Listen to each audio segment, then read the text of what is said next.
The United States spent decades becoming the main power in the Middle East.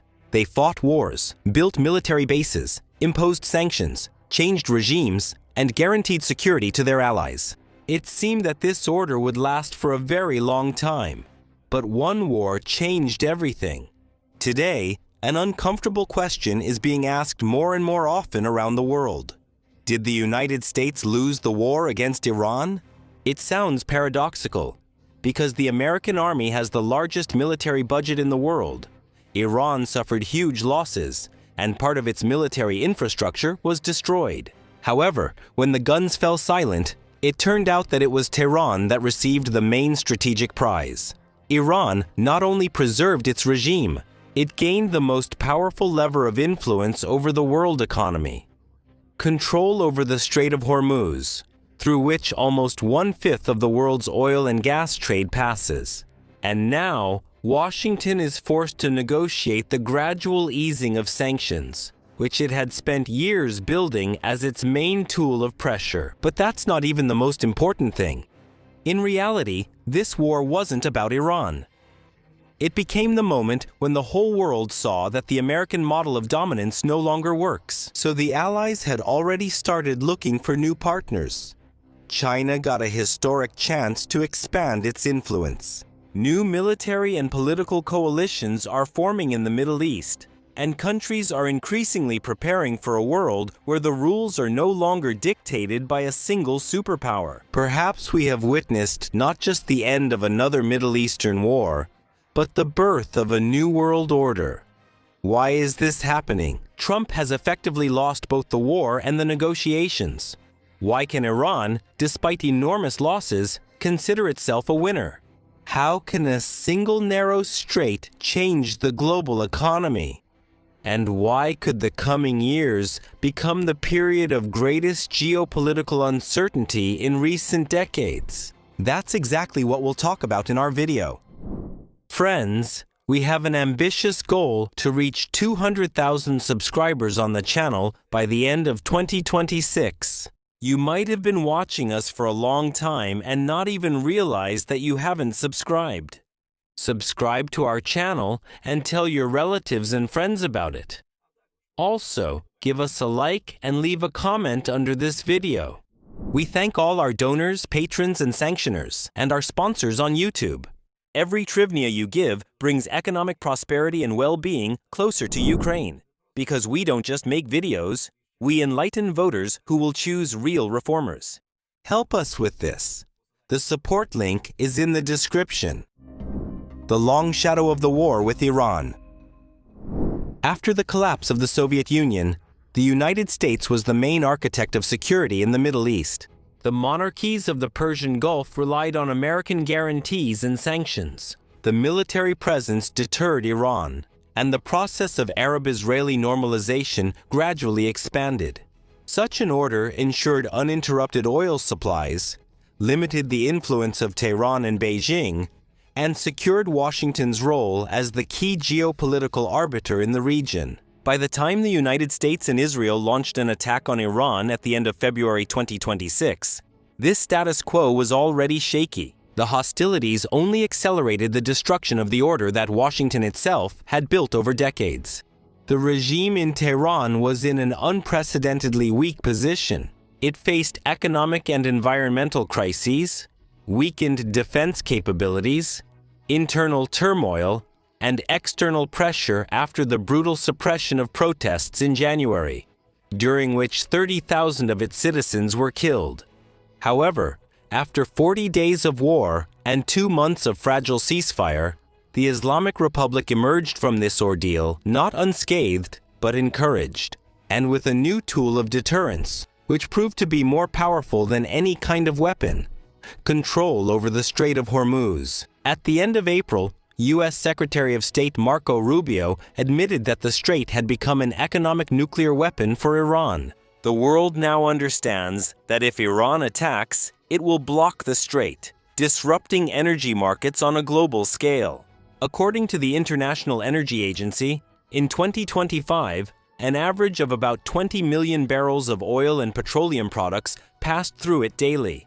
as well as about 20% of the world's oil and gas volumes. This is one of the most important energy choke points in the world. We discussed this in detail in a series of videos about economic wars on the Tina Derzavi channel.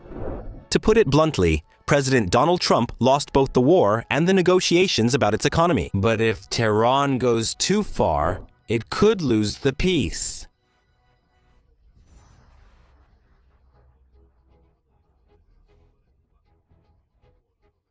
The memorandum signed between the US and Iran, consisting of 14 points, only postpones the most difficult issues for now. It establishes a ceasefire and outlines the temporary restoration of shipping through the Strait of Hormuz and a partial easing of sanctions, in particular through the resumption of Iranian oil exports. It also outlines the parameters of a hypothetical final agreement. During the 60-day negotiations, the parties agreed to ensure free passage for commercial vessels. After this period, Iran has already announced its intention to introduce new regulations, in particular regarding the collection of fees for passing through the strait. Parliament Speaker Mohammad Ghalibaf directly stated that the Strait of Hormuz will never return to its previous state. Washington will actually have to dismantle the complex multi-level system of sanctions that the Trump administration deliberately built. After the United States withdrew in 2018 from the nuclear deal with Iran, which was concluded between Iran and the United States, the United Kingdom, France, Russia, China, and Germany. The United States imposed sanctions on Iran through several legal mechanisms, deliberately creating legal and bureaucratic obstacles so that the restrictions could not be lifted quickly and easily. Tehran's logic is clear.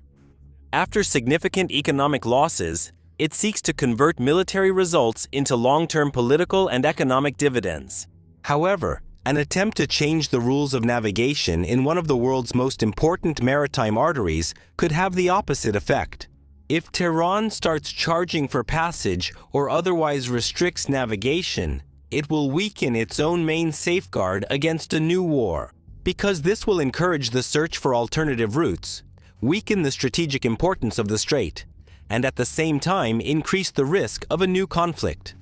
Iran will not give up its newly gained control over the Strait of Hormuz without compensation. In May, Iran established a new mechanism, the Persian Gulf Strait Administration, to manage the Strait of Hormuz. As part of this process, Iran unilaterally declared control over a significant, expanded maritime zone that extends into the territorial waters of Oman and the United Arab Emirates. It required vessels to obtain prior permission to pass through the strait, and made it clear that warships from unfriendly states are not welcome for transit. Iran proposed that the administration be managed jointly with Oman, which also borders the strait. On May 27, 2026, the United States added the newly created mechanism to the sanctions list as an entity linked to the Islamic Revolutionary Guard Corps and created to collect payments from ships passing through the Strait of Hormuz. The IRGC is also included in the EU terrorist list and is subject to sanctions by Australia, Canada, and other countries. If Iran imposes fees for passing through the Strait of Hormuz, it will have serious consequences not only for global shipping, but also for Tehran itself. Even if Oman joins the administration of the strait and the United States eventually approves the fee scheme, one of the world's busiest maritime choke points could still effectively become accessible only to Iran's network of illegal vessels, known as the Ghost Fleet, and to ships not subject to American and European sanctions. Such an outcome is unacceptable for the Gulf states, as well as for a significant part of Asia and Europe. This dynamic would accelerate regional efforts to find alternative routes bypassing the strait, a process that is lengthy and costly, but necessary if the strait is not fully open. Although the war has shown how difficult it is to find alternative routes, the Gulf states will be motivated to develop new energy infrastructure that bypasses the Strait of Hormuz. Iran's resistance to the passage of warships through the strait is equally unacceptable. The United States and France have large naval bases in the Persian Gulf, which can only be accessed through the strait and are of key importance for regional security. The naval base and the headquarters of the U.S. Fifth Fleet are located in Bahrain. France has had a military presence in Abu Dhabi since 2009. The Strait of Hormuz is not the only issue that will define post-war Iran. As a state party to the Nuclear Non-Proliferation Treaty, Iran must abide by its obligations and allow the International Atomic Energy Agency to restore the presence necessary to verify that it is not secretly seeking to develop nuclear weapons. Iran's Safeguards Agreement with the IAEA entered into force on May 15, 1974. It is within this system that the IAEA conducts inspections aimed at confirming that the declared nuclear material is not being diverted for military purposes. Iran must begin to restore relations with its neighbors, whom it has unfairly targeted in a war they did not want. The new leaders of Iran may not seek anything more from the United States. They do not trust Trump's willingness to stick to a major deal, considering that the father, mother, wife, and son of Supreme Leader Mojtaba Khamenei were killed in the war. Therefore, the main test for Iran may not begin during the war, but after it. Just as Trump overestimated his own capabilities when starting the conflict, Tehran risks making the same mistake by trying to dictate the terms of peace. And instead of using the military achievements of the 12-day war in June of 2025 to create long-term strategic advantages, the United States and Israel recklessly escalated and ended up in a worse position. Now Iran is in a similar position.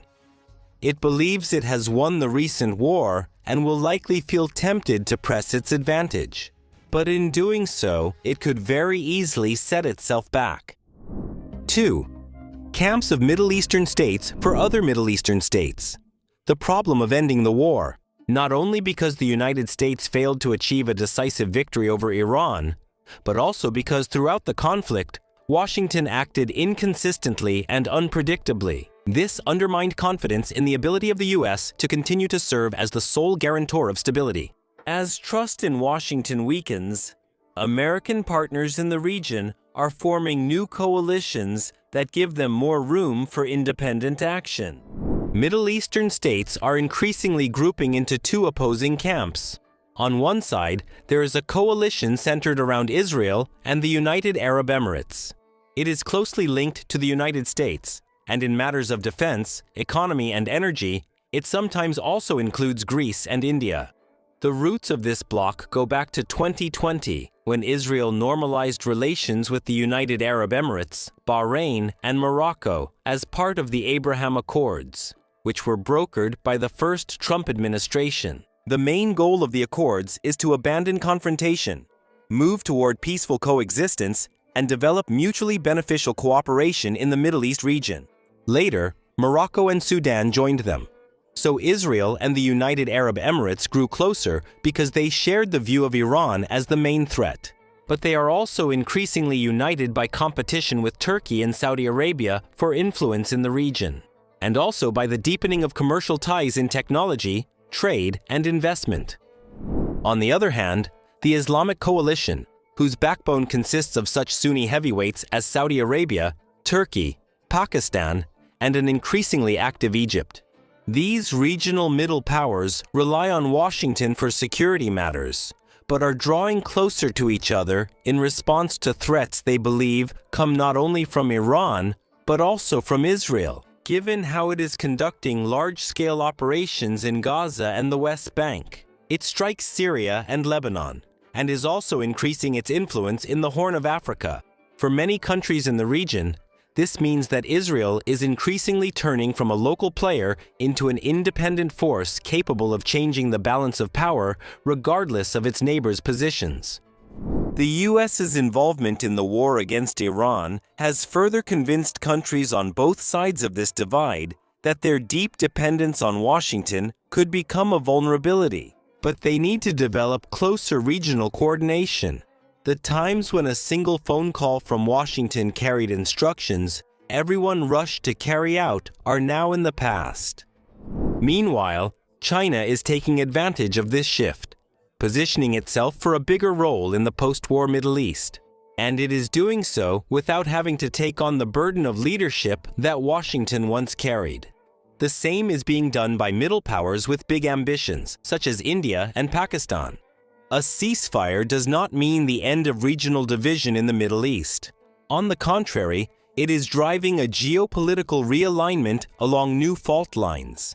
This trend goes beyond the region. From East Asia to Europe and Latin America, most governments are reaching similar conclusions about Washington's reliability. That's why they are starting to look for backup options, deepening regional alliances, diversifying economic ties, and cooperating more actively with other centers of power. So, the Middle Eastern realignment is a harbinger of changes in U.S. partnerships around the world. Playing on multiple fronts is splitting the region. When Iran began striking military and civilian targets across the Middle East in February, many expected the Arab states of the Persian Gulf to unite against a common enemy. Instead, the war only deepened the rift that was already growing between Saudi Arabia and the Emirates, the Gulf's largest economies and its de facto leaders. Saudi Arabia's nominal GDP is about $1.3 trillion, while the United Arab Emirates is over $600 billion, making them the top two largest economies. Among the countries of the Gulf Cooperation Council, a political and economic union that includes, besides the two mentioned countries, Bahrain, Kuwait, Oman, and Qatar. Saudi Crown Prince Mohammed bin Salman and the President of the Emirates, Mohammed bin Zayed, once acted in close coordination. Each of them consolidated almost absolute power in their country and launched ambitious national transformation projects. However, as both leaders developed different economic strategies and competing interests, and supported opposing sides in civil conflicts in Sudan and Yemen, their relationship cooled. By the end of 2025, this rift became more noticeable. In September, Israel carried out a military strike in Qatar, resulting in the death of one member of the Qatari security forces and 5 members of the Hamas negotiation team, who were evaluating an American proposal to end the war in Gaza. This was the first Israeli strike in history against a member state of the Gulf Cooperation Council. Washington did nothing in response. For Riyadh, this attack was a signal that Israel, like Iran, could become a destabilizing force, and it raised doubts about whether Washington is able or willing to restrain its allies as much as its adversaries. Less than 2 weeks after the Israeli strike, Saudi Arabia signed a mutual defense pact with Pakistan, the 7th nuclear power and an opponent of Israel. The treaty stipulates that any aggression against one of the countries will be considered aggression against the others. Since then, Pakistan has stationed 13,000 troops in Saudi Arabia and deployed a squadron of combat aircraft there. This has been the case since the end of January 2026. Saudi Arabia also considered entering into a similar defense agreement with Turkey and held talks with Egypt and Somalia about forming a military coalition to counter Emirati and Israeli influence in the Horn of Africa. So Saudi Arabia positions itself at the center of a regional coalition that Washington did not create and cannot fully control. The Emirates have drawn completely different lessons from the war. While Riyadh sees Israel's independent military actions as a new challenge to the regional balance of power, Abu Dhabi, on the contrary, views Israel as the most effective and reliable security partner. When Iranian missiles and drones began falling on UAE territory, Israel offered assistance with air defense without any additional requests. Egypt, despite years of support from the Emirates, did not provide immediate assistance and deployed fighter jets only after several weeks of criticism from the United Arab Emirates. As a result, Abu Dhabi deepened its defense and intelligence cooperation with Israel and the United States, expanded economic ties established by the Abraham Accords, and positioned itself as a pillar of the pro-Israel bloc. Despite maintaining certain frameworks for cooperation, the leading states tend to gravitate toward different centers of power. Some are betting on a strategic partnership with Israel as the main military power in the region, while others seek to create a system that will contain any state aspiring to regional dominance. This is becoming the new logic of Middle Eastern security policy. The nervous reaction of the Middle East. Both coalitions agree that Tehran is a threat that needs to be contained. and they see the war as a strategic failure in this regard. For the most part, both blocs also believe that Trump betrayed their security and national interests by allowing Israeli Prime Minister Benjamin Netanyahu to determine the course of the offensive, because Israeli strikes on Iranian energy facilities provoked Iranian counterattacks on Bahrain, Kuwait, Qatar, Saudi Arabia, and the United Arab Emirates. Both blocs also agree that the United States is too narrowly focused on restoring passage through the Strait of Hormuz and closing the Iranian nuclear file, paying too little attention to thousands of Iranian drones, Tehran's surviving missile arsenal, and its support for powerful armed groups in Iraq, Lebanon, and Yemen.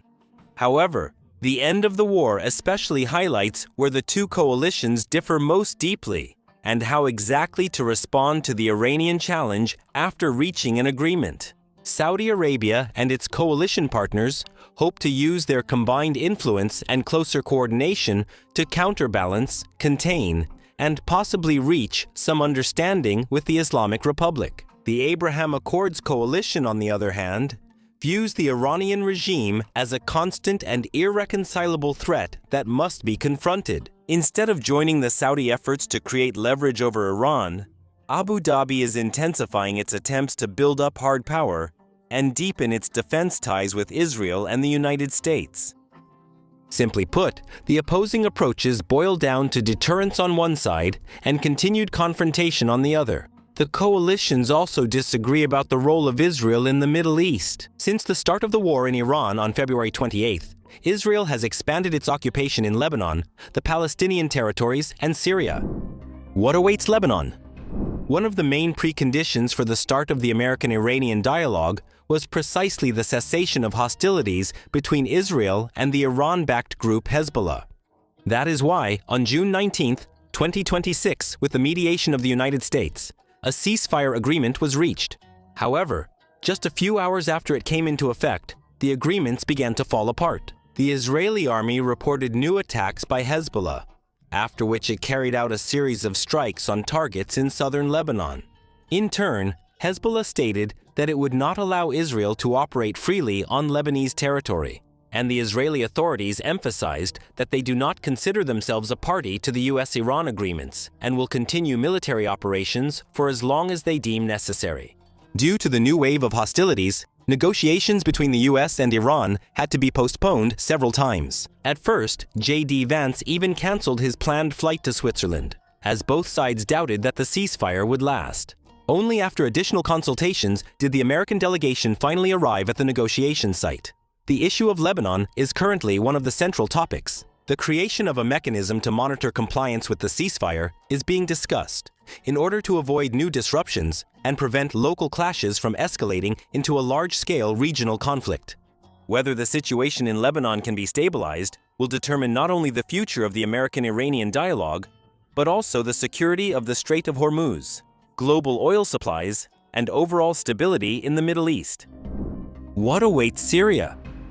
Syria has become yet another example of diverging regional interests, and Israel seems to be betting that the country should remain weakened and fragmented, without the ability to restore its military potential. Saudi Arabia and Turkey, on the other hand, seek to consolidate Syria around the new government of Ahmed al-Sharaa, believing that a strong but predictable state poses less of a threat than a prolonged civil war. Meanwhile, the Palestinian issue remains the main barrier to Arab-Israeli rapprochement. The war in Gaza and the escalation in the West Bank have made political normalization with Israel much more costly for Arab governments. That is why Saudi Arabia has put its agreements with Israel on hold, and instead has intensified cooperation with Sunni states and pursued a cautious détente with Iran. The split in the Middle East goes beyond the security sphere, as the two coalitions have different visions for the future of the region at a time when renewable energy is beginning to compete with oil. In early May, Abu Dhabi withdrew from OPEC, the oil-producing alliance dominated by Saudi Arabia. The United Arab Emirates is already the most diversified economy in the Middle East, with strong sectors in finance, real estate, tourism, logistics, and technology. By leaving OPEC, the country has created an opportunity to export more oil in the short term, while demand and prices remain relatively high, and to direct the resulting revenues toward long-term investments in technology and digital infrastructure. For Saudi Arabia, such a development is disadvantageous. The United Arab Emirates was the third largest oil producer in OPEC, and their exit will weaken the organization's ability to control global supply and maintain high oil prices. And cheaper oil will directly hit the budget revenues of Saudi Arabia, which is trying to catch up with the Emirates. The Saudi Vision 2030 initiative is aimed at modernizing and diversifying the country's economy, and reducing its dependence on oil has brought some progress, but it is still far from achieving many of its goals. In particular, the goal of attracting $100 billion in direct foreign investment annually by 2030.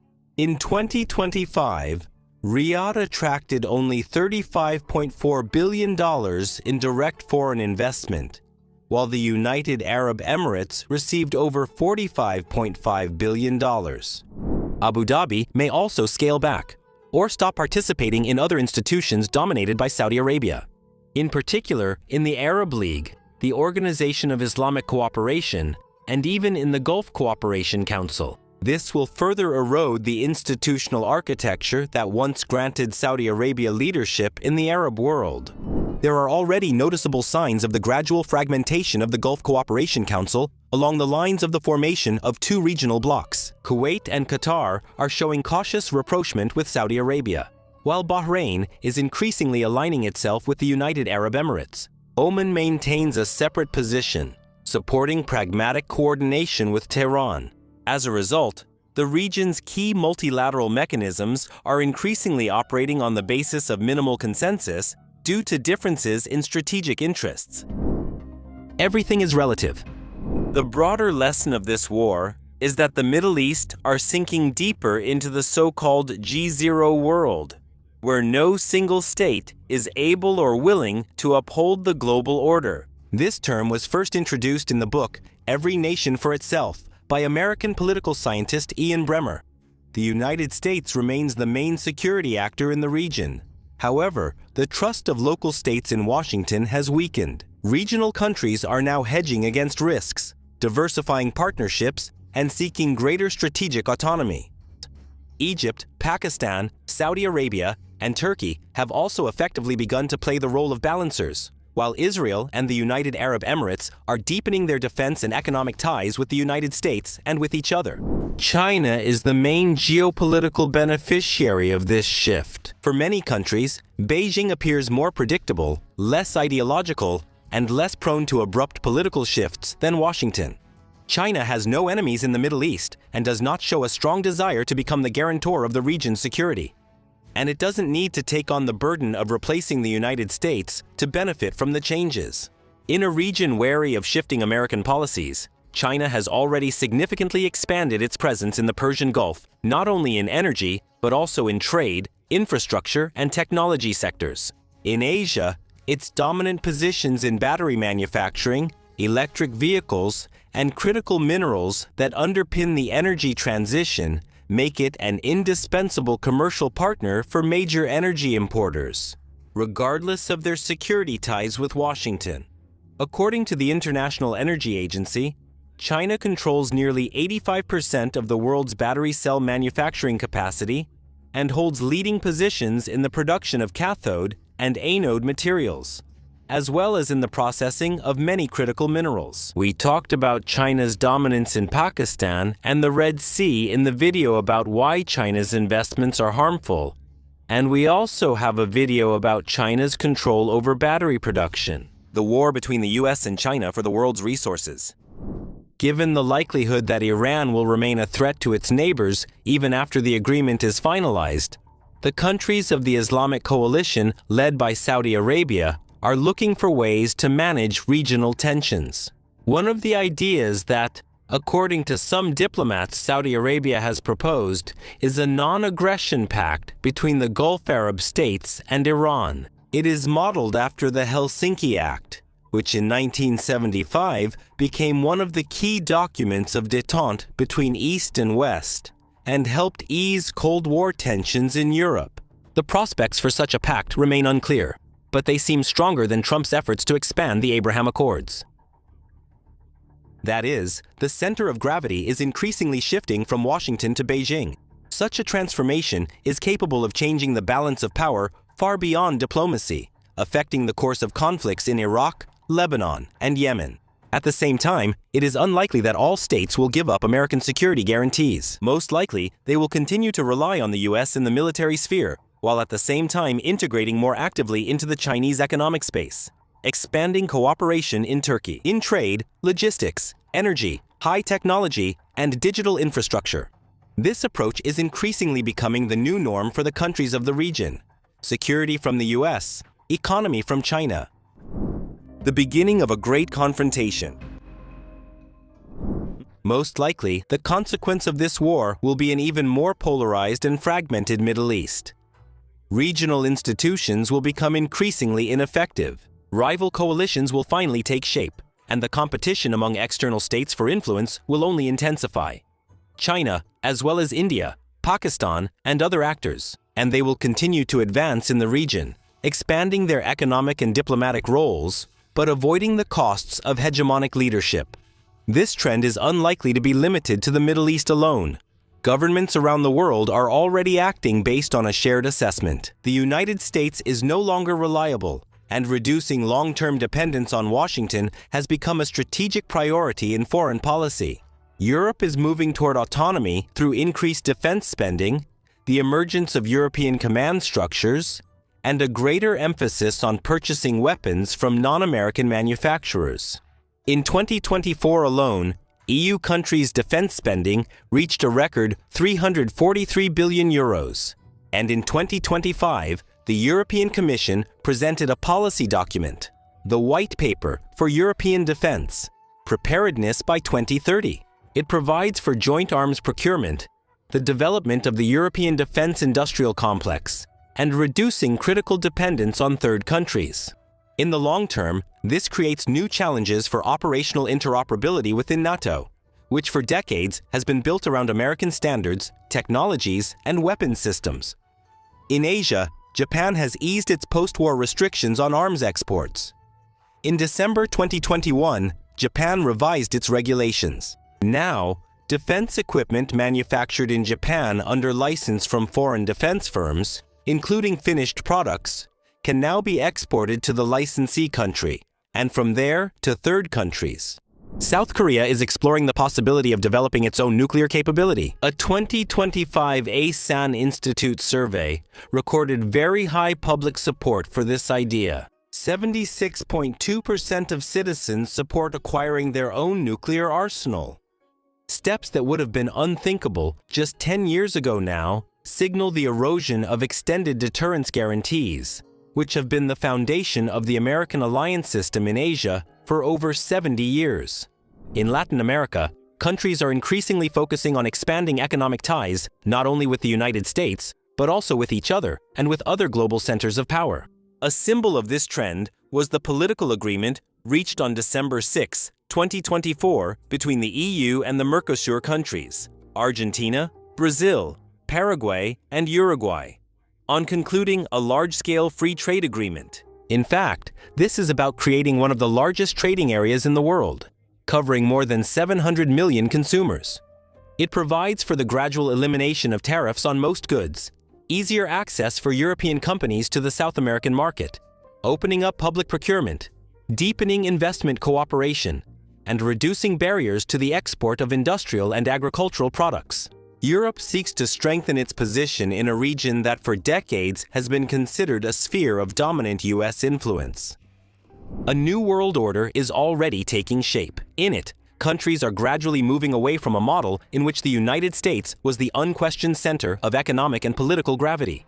The pace and depth of these changes vary from region to region. However, the overall trend is leading the world to increasingly move toward a multipolar model, where states are seeking new centers of power and new formats of cooperation.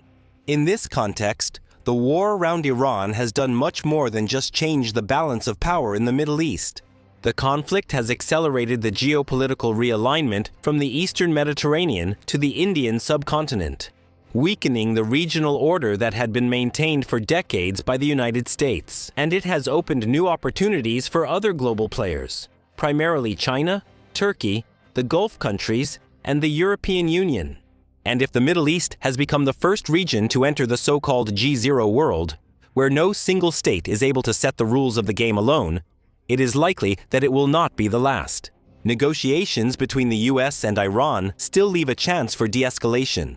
But if they fail, a continued military scenario will become a very real possibility.